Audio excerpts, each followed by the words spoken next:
عزیزان کرام، اسی طرح سے ہم پر تہمت لگاتے ہیں کہ جناب یہ جو شیعہ ہوتے ہیں نا، ان کے پاکٹ میں، جیب میں ایک چھوٹا بت ہوتا ہے، وہ سجدے گاہ کو بت کہتے ہیں، جس پہ آپ نماز پڑھتے ہیں، اور یہ نماز جو پڑھتے ہیں نا، اللہ کو سجدہ نہیں کرتے کہ وہ اپنے بت کو سجدہ کرتے. صلوات پڑھی محمد و آل محمد.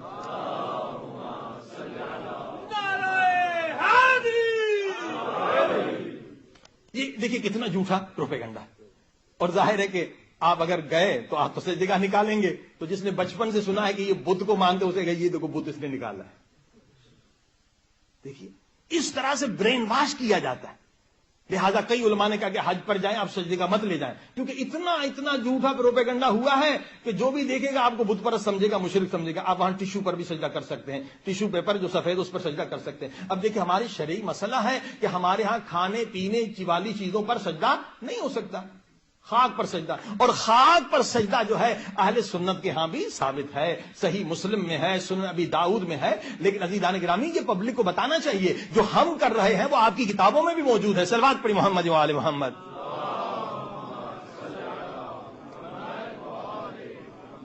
مثلا صحیح مسلم میں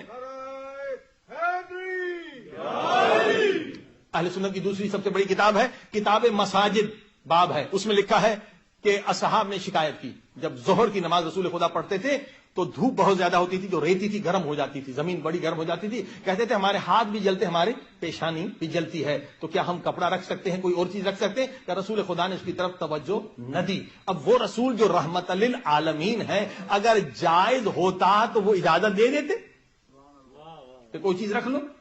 اچھا اب دوسری حدیث سنیں، یہ بھی کتاب الصلاۃ سنن ابی داؤد سے ہے کہ اصحاب فرماتے ہیں کہ جب بہت گرمی ہوتی تھی اور ہم نے نماز پڑھنی ہوتی تھی ظہر کی، تو ہم چھوٹی چھوٹی پتھریاں جو ہیں، کنکریاں، وہ مٹھی میں لے لیتے تھے تاکہ وہ ٹھنڈی ہو جائیں، وہ ہم رکھتے تھے اور ان پر سجدہ کرتے تھے. اب آپ نے دیکھا کہ جو ہم کام کر رہے ہیں وہی وہ کرتے تھے. کنکریاں رکھتے، ہم خاک اپنے ساتھ رکھتے تھے، اصحاب کرام چھوٹی چھوٹی کنکریاں رکھتے تھے. نہ انہوں نے غلط کیا نہ ہم نے غلط کیا. صلوات پڑھی محمد و آل محمد.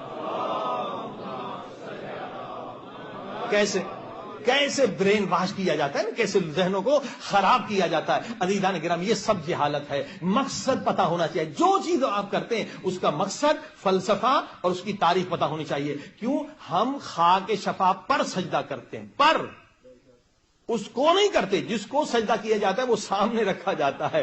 یہ نہیں کہ اس پر سجدہ کیا جائے.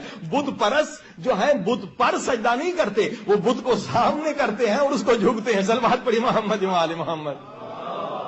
ہاں جی، یہ سوچنے کی بات.